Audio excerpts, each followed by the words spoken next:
Video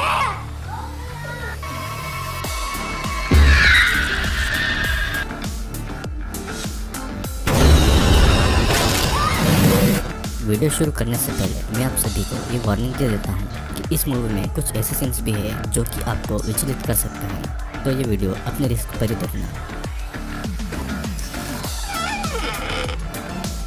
movie शुरू होती है वर्जीनिया से, जहाँ पर पुलिस वाले एक घर में आए हुए थे जो कि एक क्राइम सीन था। पुलिस वालों को वहाँ पर एक आदमी और एक औरत मरे हुए मिले थे।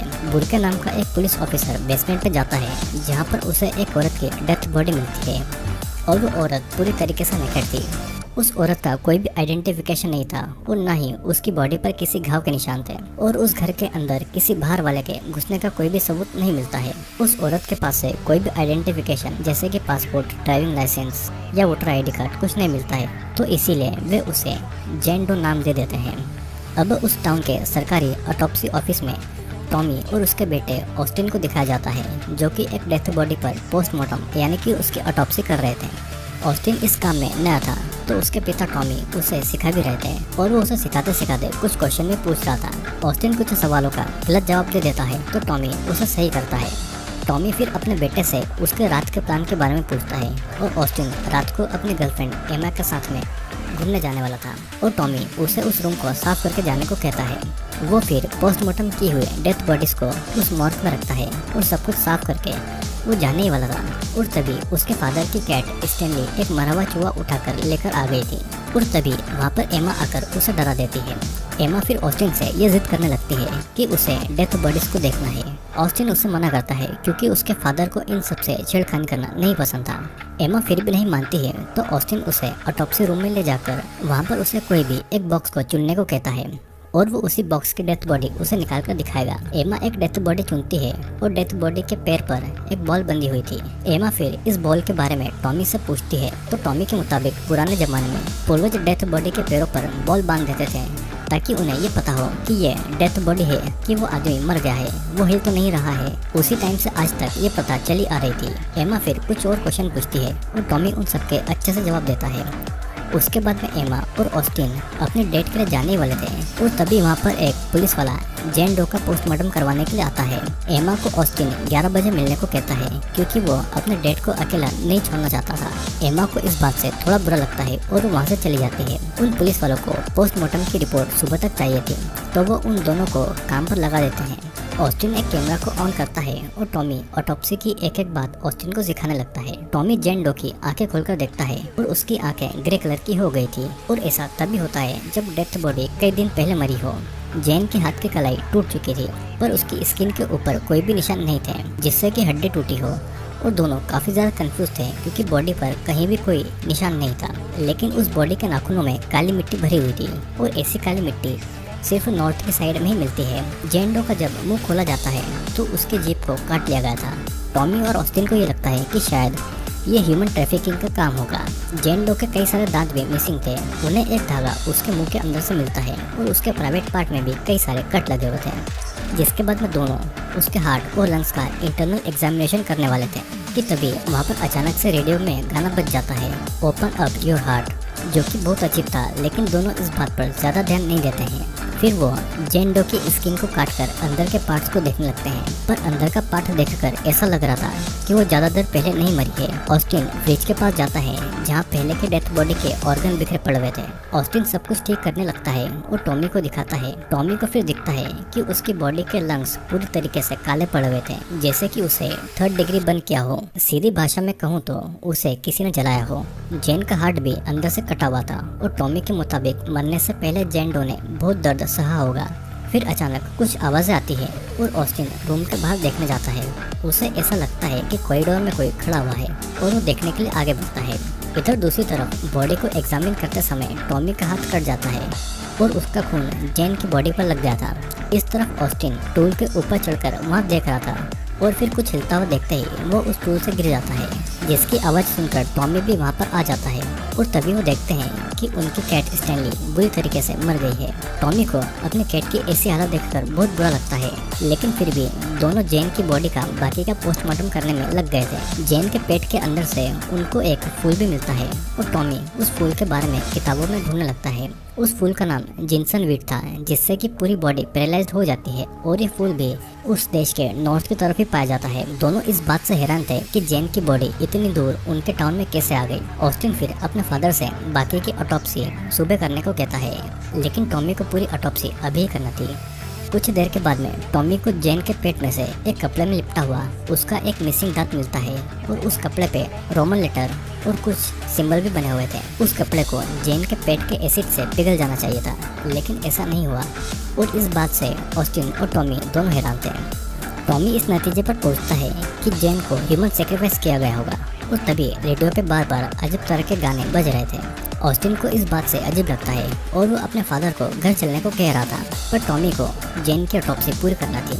उसके बाद ही टॉमी को जेन के चमड़े के अंदर वही सिंबल और रोमन लेटर लिखे हुए दिखाई देते हैं जो कि उस कपड़े पर लिखे थे, जिसे देखकर दोनों बहुत ज्यादा हैरान हो गए थे, क्योंकि आखिर कोई कैसे किसी की स्किन के अंदर लिख सकता है। तभी रूम की सारी लाइटें ब्लास्ट हो जाती है और अंधेरा हो जाता है।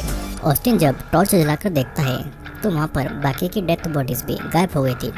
वो ऑस्टिन को लेकर वहाँ से बाहर निकलने की कोशिश करता है, पर वहाँ का एलिवेटर काम ही नहीं कर रहा था और बाकी के एग्जिट डोर्स भी खुल नहीं रहे थे। उनके फोन में भी नेटवर्क नहीं आ रहा था और मदद के लिए किसी को भी नहीं बुला सकते थे। दोनों फिर से ऑटोप्सी रूम में जाकर वहाँ के लैंडलाइन को यूज करके मदद लाने की सोचते हैं और दोनों को कॉरिडोर में कुछ अजीब दिखाई देता है।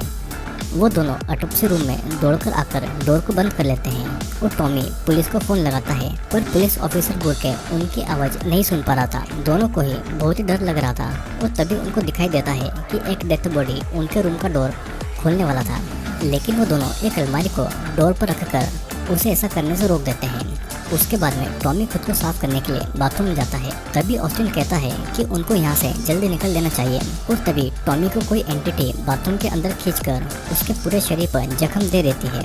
ऑस्टिन बाहर से दरवाजा तोड़ने की कोशिश कर रहा था, पर किसी तरह से वो टॉमी को बाहर निकाल लेता है। दोनों को ये यकीन हो गया था कि सब कुछ जेन डो ही कर रही है। फिर पूरी बात पता लगाने के लिए वो दोनों फिर से ऑटोप्सी रूम में जाते हैं। वो दोनों वहाँ पर जाकर देखते हैं कि जो कुछ भी जेन डो के इंटरनल बॉडी के पार्ट्स उन्होंने निकाले थे, उन बॉडी के पार्ट्स में अब सड़न लगना चालू हो गई थी। दोनों फिर जेन की बॉडी को जलाने के लिए क्रीमेटोरियम रूम में ले जाने की सोचते हैं, लेकिन क्रीमेटोरियम का डोर लॉक हो जाता है। ऑस्टिन गुस्से में कुल्हाड़ी लेकर वहाँ पर मारता है, पर वो देखते हैं कि एक डेथ बॉडी बाहर आकर उनको देख रही थी। ऑस्टिन जेन की बॉडी पर केरोसिन डालता है और टॉमी आग लगा देता है, पर आग पूरे रूम में फैल गई थी और ऑस्टिन जल्दी से आग बुझा देता है। दोनों देखते हैं कि आग से जेन की बॉडी जरा सी भी नहीं जली थी। फिर अचानक दोनों को एलिवेटर चलने की आवाज आती है और वो दोनों उस तरफ चले जाते हैं। वो दोनों एलिवेटर के अंदर घुसते हैं, पर डोर बंद नहीं हो रहा था और तभी उनको कुछ नजर आता है तो ऑस्टिन उसे अपनी कुल्हाड़ी से मार देता है। तभी उसे किसी के दर्द में कराने की आवाज सुनाई देती है। जब वो देखते हैं तो वहाँ पर और कोई नहीं बल्कि ऑस्टिन की गर्लफ्रेंड एमा थी, जो कि ऑस्टिन को डेट पर ले जाने के लिए आई हुई थी और गलती से ऑस्टिन ने उसे ही मार डाला था। एमा की मौत पर ऑस्टिन बहुत ज्यादा रोता है और दुखी था और टॉमी उसे अंदर लाता है क्योंकि एलिवेटर फिर से चलने लग गया था, लेकिन आधे रास्ते में ही एलिवेटर फिर से रुक जाता है। टॉमी ऑस्टिन को संभालता है और बताता है कि उसकी माँ की मौत के समय भी वो ऐसे ही रोया था, लेकिन ऐसे समय में उसे खुद को संभालना होगा। ऑस्टिन को ये समझ नहीं आ रहा था कि जेन ने उनको अभी तक मारा क्यों नहीं है और टॉमी के मुताबिक जेन ने चाहती थी कि वे लोग उसका सच पता लगाएं और इसीलिए उन्हें फिर से ऑटोप्सी रूम में जाना चाहिए। दोनों फिर से ऑटोप्सी रूम में जाते हैं और कॉरिडोर में उन्हें क्रीमेटोरियम से धुआं आता हुआ दिखाई देता है। तभी कोई अनजान शक्ति टॉमी पर हमला कर देती है और ऑस्टिन किसी तरह से टॉमी को ऑटोप्सी रूम में लाता है। फिर दोनों जेन के ब्रेन सेल्स को एग्जामिन करते हैं और जेन का ब्रेन अभी भी एक्टिव था, जिसे देखकर दोनों इस बात से हैरान रह गए थे कि किसी के मरने के बाद भी उसका दिमाग कैसे चल सकता है। दोनों फिर से उस कपड़े के टुकड़े के रोमन लेटर्स को पढ़ने लगते हैं। उन्हें ये पता लगता है कि 1693 के समय पर सालेम विच ट्रायल हुआ था, जहाँ पे किसी निर्दोष लड़की को भी विच यानी कि चुड़ैल बताकर सजा दे दी जाती थी और वो निर्दोष लड़कियां अपना बदला चाहती थी। उन्होंने जितना ज्यादा दर्द सहा था वो उतना दर्द इंसान को जिंदा रहते समय देना चाहती थी और वो अपना बदला कभी नहीं रोकेगी।